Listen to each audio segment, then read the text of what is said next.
Good morning students. आज lecture 4 class 9 पढ़ेंगे। Class 9 का लेक्चर 4 पढ़ेंगे। मैटर चैप्टर चल रहा है, ठीक है। तो इसमें इस चैप्टर में लैंग्वेज मेन ज़्यादा है, आपको समझ में आ रहा होगा। बहुत ही बेसिक कॉन्सेप्ट्स हैं इसमें, ठीक है। और ये बहुत ही अच्छे से पढ़ा रहे हैं चैप्टर को। इसमें ज़्यादा कुछ है नहीं, अब धीरे धीरे ये ख़त्म ही होने जा रहा है। 2-3 लेक्चर और रहेगा इसमें। आज हम लोग टेम्परेचर के बारे में पढ़ेंगे, ठीक है। किसके बारे में पढ़ेंगे? Temperature, measurement of temperature.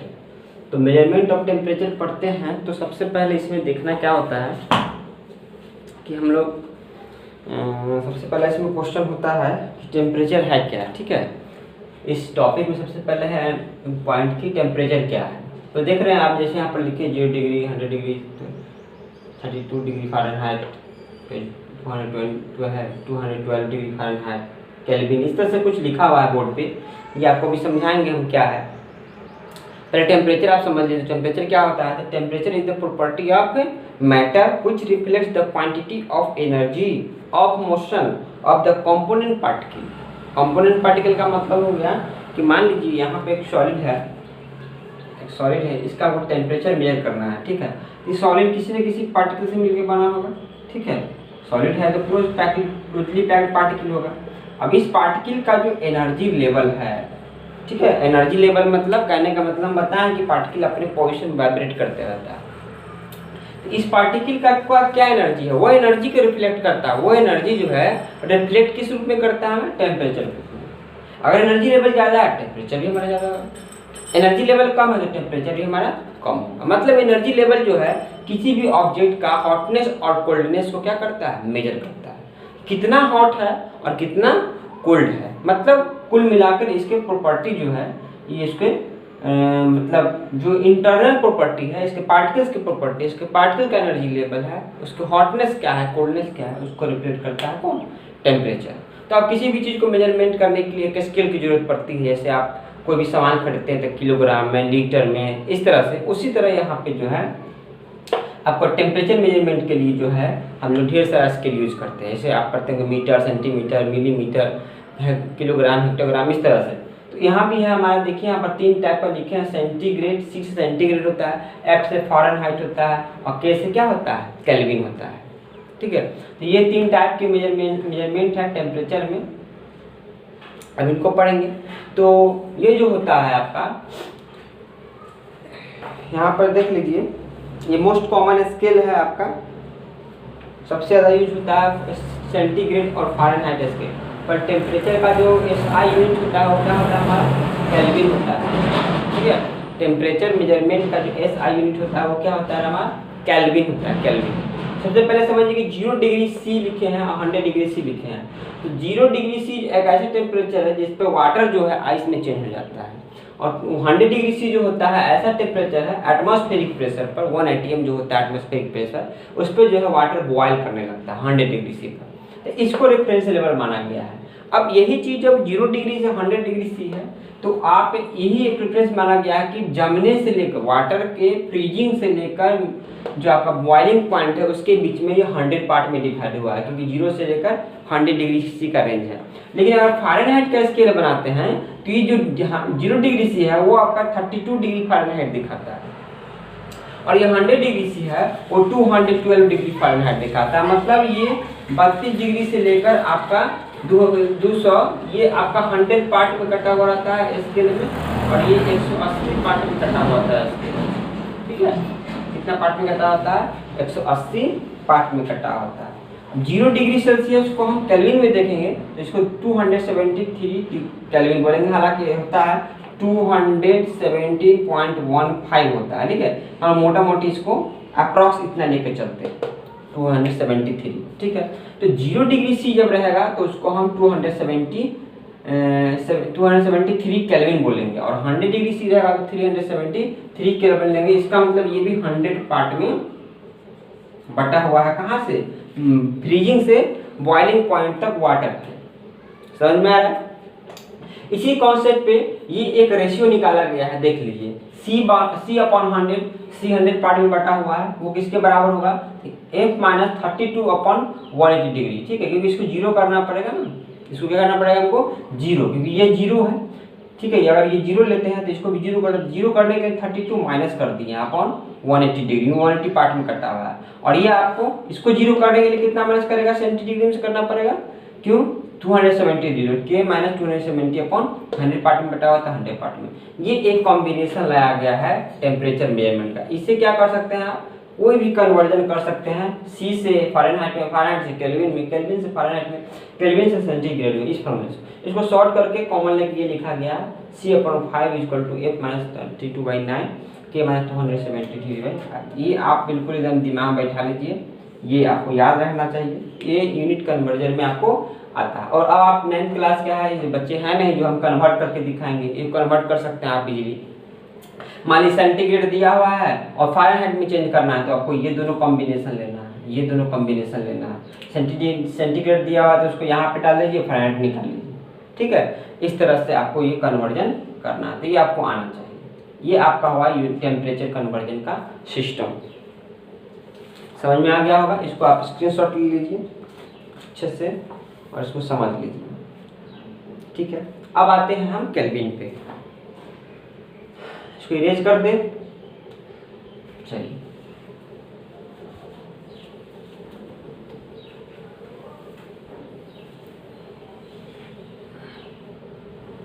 अब आते हैं केल्विन पर। तो केल्विन इक्वल टू 200 प्लस, अभी देखे है ना, C/5 = K - 275, तो 5 से 5 कट गया, तो यहाँ से ये निकल के आएगा K = C + 273। अगर मतलब इसका मतलब 0 डिग्री सेंटीग्रेड है तो ये केल्विन में हो जाएगा 0 + 273, और ये SI यूनिट है, ये क्या है, SI यूनिट।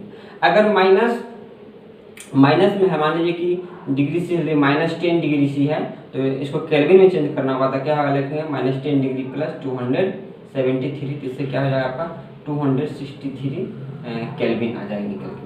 मतलब ये है ना कि आपका केल्विन में हमेशा पॉजिटिव आंसर आएगा, केल्विन में हमेशा क्या आएगा, पॉजिटिव। नेगेटिव तभी आएगा जब आपका सेंटीग्रेड का वैल्यू जो है 273 से ज़्यादा होगा माइनस में, तब जाके आपका ये वैल्यू, उससे ज़्यादा आपका आएगा ही नहीं, ठीक है। उससे ज़्यादा, इसके ज़्यादा वैल्यू सेंटीग्रेड किसी भी ऑब्जेक्ट का हो ही नहीं सकता है।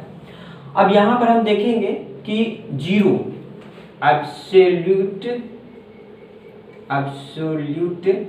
0 टेम्परेचर, ये क्या होता है, एब्सोल्यूट 0 टेम्परेचर क्या होता है। तो जब किसी भी ऑब्जेक्ट का टेम्परेचर के जो है आपका 0 केल्विन हो जाता है, ठीक है।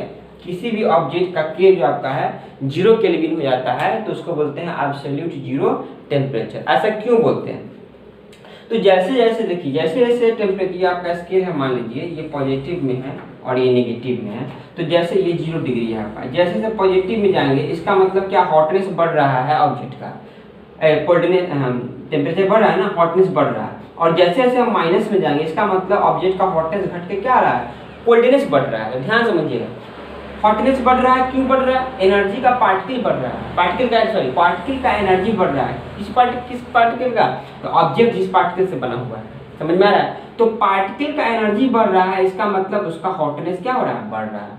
पार्टिकल का एनर्जी बढ़ रहा है, इसका मतलब क्या है, उसका हॉटनेस घट रहा है, ये कोल्डनेस की तरफ जा रहा है। पार्टिकल का एनर्जी घटने का मतलब है कि इसका जो काइनेटिक एनर्जी या वाइब्रेशन है या मोलिकुलर डिस्प्लेसमेंट जो है, या ट्रैवलिंग जो कर रहा है, डिस्टेंस ट्रैवलिंग कर रहा है, वो धीरे धीरे घट रहा है। मतलब एक ऐसा टेम्परेचर आएगा, ये एक ऐसा टेम्परेचर आएगा 273 आपका 0 केल्विन हो जाएगा। एक ऐसा टेम्परेचर आ जाएगा कि हो जाएगा आपका 0 केल्विन हो जाएगा अगर, तो उस समय पार्टिकल का जो एनर्जी है बिल्कुल 0 हो जाएगा। क्या हो जाएगा, कोई मूवमेंट नहीं होगा उसके पार्टिकल में, बिल्कुल स्टेबल हो जाएगा। जब वो कंडीशन आएगा तब उसको हम बोलते हैं एब्सोल्यूट 0 टेम्परेचर। इसका मतलब 0 केल्विन जो है, 0 केल्विन, वो आपका एब्सोल्यूट 0 टेम्परेचर कहलाता है। क्यों कहलाता है बता दिए, क्योंकि पार्टिकल बिल्कुल रेस्ट में आ जाता है, कोई मूवमेंट नहीं, कोई काइनेटिक एनर्जी नहीं। क्यों नहीं हो रहा है, क्योंकि वो माइनस में जा रहा है, डिग्री सेंटीग्रेड के हिसाब से किस में जा रहा है, माइनस में जा रहा है। समझ में आ गया होगा। आपको ध्यान रखना है, 0 डिग्री सी को एब्सोल्यूट टेम्परेचर नहीं कहते हैं, 0 केल्विन को एब्सोल्यूट टेम्परेचर कहते हैं, ये आपको ध्यान रखना है। ठीक है। उसके बाद एक क्वेश्चन पूछता है कि केल्विन स्केल जो है वो बेटर स्केल है सेल्सियस से। कैसे? तो सिंपल सी बात है, सेल्सियस में आपको माइनस में टेम्परेचर मेजरमेंट करना पड़ता है, प्लस में भी मेजरमेंट करना पड़ता है। बट केल्विन में क्या है, ऑलवेज पॉजिटिव, हमेशा प्लस में ही मेजरमेंट करना है, तो स्केल बनाने में दिक्कत नहीं होती है। आपको सिर्फ जो भी स्केल बनेगा वो यहाँ से बनेगा पॉजिटिव की तरफ केल्विन में, ठीक है। लेकिन अगर सेल्सियस से बनाना होगा तो इधर ही बनाना पड़ेगा और इधर ही बनाना पड़ेगा, क्योंकि सेल्सियस में माइनस में होता है। समझ में आ गया? तो माइनस में कब होगा, जब -273 + 273 माइनस 273 डिग्री सी रहेगा आपका, 273 डिग्री सी रहेगा, तब जाके आपका आंसर क्या आएगा, 0 केल्विन आएगा। इसका मतलब -273 डिग्री सी पे, इसका मतलब है कि 0 केल्विन बराबर -273 डिग्री सी, यही होगा आपका एब्सोल्यूट 0 टेम्परेचर। ठीक है, कोई दिक्कत नहीं। तो ये आपको अच्छे से समझा दिए हैं। क्वेश्चन पूछता है कि केल्विन स्केल क्यों अच्छा है, तो आप ले सकते हैं स्क्रीनशॉट। केल्विन स्केल इसलिए अच्छा है क्योंकि उसका जो है पार्टिकल्स का टेम्परेचर हमेशा जो है पॉजिटिव में दिखाता है, नेगेटिव में उसका टेम्परेचर नहीं दिखाता है। तो ये आपको पता होना चाहिए। ठीक है, नेक्स्ट टॉपिक है आपका change of state. Change of state का क्या मतलब होता है, स्टेट चेंज करना है हमको। तो सॉलिड से लिक्विड, लिक्विड से आपका गैस, ठीक है। ये रिवर्सिबल होता है, ये फिजिकल चेंज है। ये तो आप जानते होंगे कि ये कैसा चेंज है, ये फिजिकल चेंज है। ठीक है, सॉलिड से लिक्विड बनना, लिक्विड से क्या बनना आपका गैस बनना, ये फिजिकल चेंज है। ये कन्वर्टेबल है, सॉलिड से लिक्विड बना, लिक्विड से गैस। फिर से आप देखिए, सॉलिड से लिक्विड कब बनेगा, जब हीट कीजिएगा, जब हीट कीजिएगा। और गैस से लिक्विड कब बनेगा, जब कूल्ड कीजिएगा। ठीक है, जब क्या कीजिएगा, कूल्ड कीजिएगा, ठंडा कीजिएगा। टेम्परेचर डाउन कीजिएगा तो गैस से लिक्विड बनेगा, पावर टेम्परेचर डाउन कीजिएगा तो लिक्विड से क्या बन जाएगा आपका, सॉलिड बन जाएगा। तो ये आपका है change of state of matter. अब इसमें ढेर सारी चीज पढ़नी है। अब इसमें है कि स्टेट जो होता है, मैटर का स्टेट जो होता है वो कैसे चेंज होता है।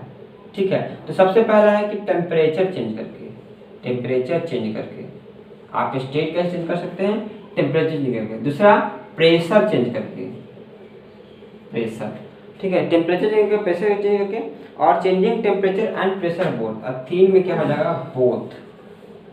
ठीक है, एक साथ दोनों। तो एक साथ जब दोनों कीजिएगा तो ज़्यादा इफेक्टिव होगा, जल्दी होगा, आपका एनर्जी कम लगेगी।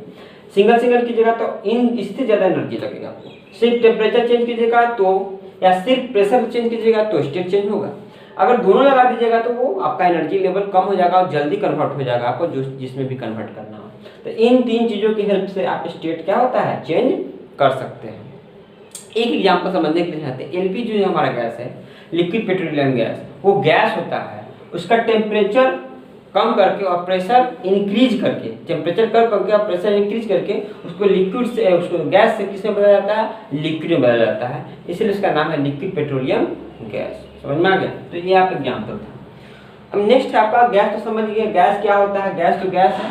ठीक है, नेक्स्ट टॉपिक है इसमें वेपर क्या होता है, तो इसको मिटा के नेक्स्ट टॉपिक है आपका कि वेपर क्या होता है। वेपर, वेपर और गैस में डिफरेंस है थोड़ा सा। देखिए, उसका गैसियस स्टेट, उस मटेरियल का गैसियस स्टेट जो लिक्विड में भी रह सकता है और सॉलिड में भी रह सकता है। समझिएगा बात, उस मटेरियल का गैसियस स्टेट, उस मटेरियल का गैसियस स्टेट जो लिक्विड में भी रहता है, सॉलिड में रहता है। ठीक है, उसको हम वेपर बोलते हैं। ठीक है, और जो हमेशा गैस में ही है, वो सॉलिड में नहीं आता है, उसको गैस में, एयर आपका गैस में रहता है। लेकिन अगर हम वाटर की बात करें, वाटर को अगर आप हीट करते हैं तो ये गैस, ये वेपर बनता है। क्या बनता है, वेपर बनता है। वेपर भी ये गैसियस फॉर्म है, पर वाटर क्या है, ये लिक्विड में भी रहता है और सॉलिड में भी रहता है। तो वाटर का जब आप बॉइलिंग कीजिएगा तो ये वेपर बनेगा। ठीक है, तो वेपर क्या है आपका, तो a gas is a single well defined physical state of matter at room temperature. जैसे अभी एयर है, इस रूम टेम्परेचर पर एयर गैस में, तो गैसियस मैटर होता है। लेकिन अगर वाटर की बात करेंगे तो इस रूम टेम्परेचर पर वाटर भी लिक्विड फेज में रहेगा। In other word, a substance which exist in gases state under ordinary condition is called gas. माने ऑर्डिनरी कंडीशन में जब कोई सब्सटेंस अपने गैसियस स्टेट में है तो उसको बोलते हैं हम, उसको हम बोलेंगे गैस। जैसे हाइड्रोजन हो गया, ऑक्सीजन हो गया, कार्बन डाइऑक्साइड हो गया, ये सब गैस में आ गया। Vapour is the gaseous state of substance which coexist with its liquid और सॉलिड स्टेट। मतलब वाटर जो है लिक्विड और सॉलिड स्टेट में है, तो जब इसको गैसियस फॉर्म में बदलेंगे तो वो वेपर बनेगा। मतलब वेपर भी क्या है, एक गैसियस फॉर्म है। तो वेपर ऐसे सब्सटेंस के लिए यूज किया जाता है। ऐसे बहुत सारा चीज है। तो मरकरी का वेपर होता है, मरकरी लिक्विड में भी रहता है, ठीक है। बहुत सारे सब्सटेंस हैं जो सॉलिड लिक्विड में होते हैं, उनको हम चेंज करते हैं, फेज चेंज करते हैं। तो ये आपको ध्यान रखना होगा। तो वाटर से अगर वाटर का चेंज करते हैं तो वाटर से वेपर में आ गया तो ये गैसियस स्टेट है, ठीक है। चलिए नेक्स्ट टॉपिक में चलते हैं।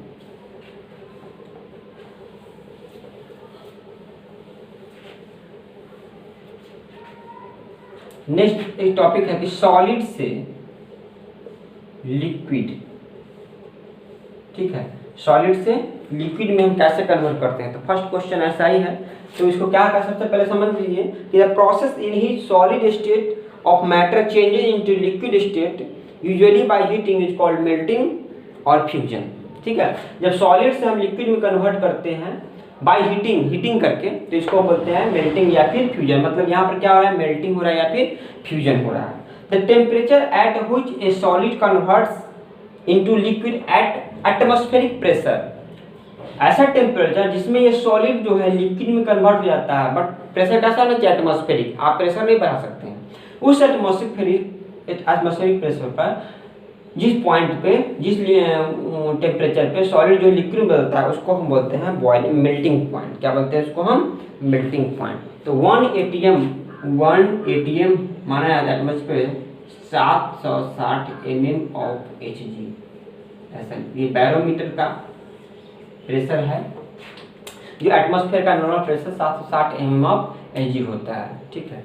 अब इसमें एक क्वेश्चन उठता है कि सॉलिड से लिक्विड में ये कन्वर्ट कैसे हो जाता है। तो कुछ नहीं है, सॉलिड में जानते हैं कि सॉलिड क्यों हम बता चुके हैं, इसके पार्टिकल्स के बीच में force of intermolecular attraction force जो है, कोहेसिव फोर्स जो है बहुत स्ट्रॉन्ग है। हम क्या करते हैं, टेम्परेचर देके उसको, टेम्परेचर देकर उसके पार्टिकल का एनर्जी क्या होते हैं, बढ़ा देते हैं।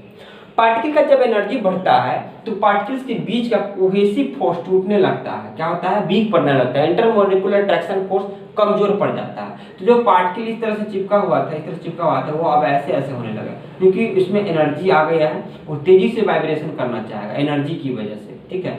जब एनर्जी बढ़ जाएगा तो इसका कोहेसिव फोर्स घटेगा, इसके बीच का डिस्टेंस धीरे धीरे क्या होगा, बढ़ेगा। जब कोहेसिव फोर्स घटेगा तो डिस्टेंस क्या होगा, बढ़ेगा। और इस तरह से टेम्परेचर बढ़ाते बढ़ाते बढ़ाते एक ऐसा पॉइंट आएगा कि इनके फोर्स ऑफ अट्रैक्शन बिल्कुल इनका बहुत घट जाएगा और इनके पार्टिकल क्या हो जाएंगे, दूर दूर हो जाएंगे। और जैसे ही पार्टिकल दूर दूर हो जाएंगे वो कैसे में आ जाएंगे, लिक्विड में आ जाएंगे। तो मान लीजिए पहले पोजीशन ये था इस सॉलिड का, ठीक है। ऐसे पार्टिकल का ऐसे क्लोजली पैक था, इस तरह से था, बिल्कुल क्लोजली पैक था, ठीक है। जिसका हम टेम्परेचर बढ़ा दिए तो अब ये इस तरह से हो गया है, इस तरह से हो गया, ठीक है।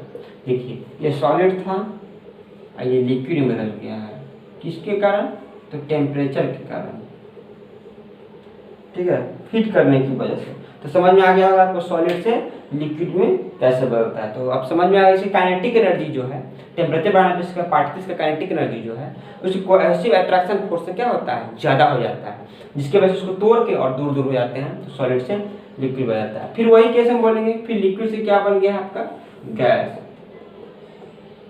ये क्या हो गया आपका, गैस। इसमें भी क्या करना है आपको, लिक्विड का टेम्परेचर बढ़ा देना है। और लिक्विड का टेम्परेचर बढ़ा दीजिएगा तो फिर अभी भी जो इन दोनों के बीच में कोहेसिव फोर्स है, इंटरमोलिकुलर अट्रैक्शन फोर्स है, वो और उसको एनर्जी मिल जाएगा, पार्टिकल्स को और दूर दूर भागेंगे, कोहेसिव फोर्स और कमजोर हो जाएगा, ठीक है।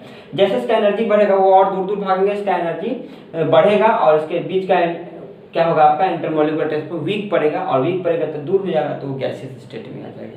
तो सिंपल है, जब लिक्विड से हम गैसियस स्टेट में बदलते हैं, ठीक है, जब लिक्विड से उसको गैसियस स्टेट में बदलते हैं तो उसको हम बोलते हैं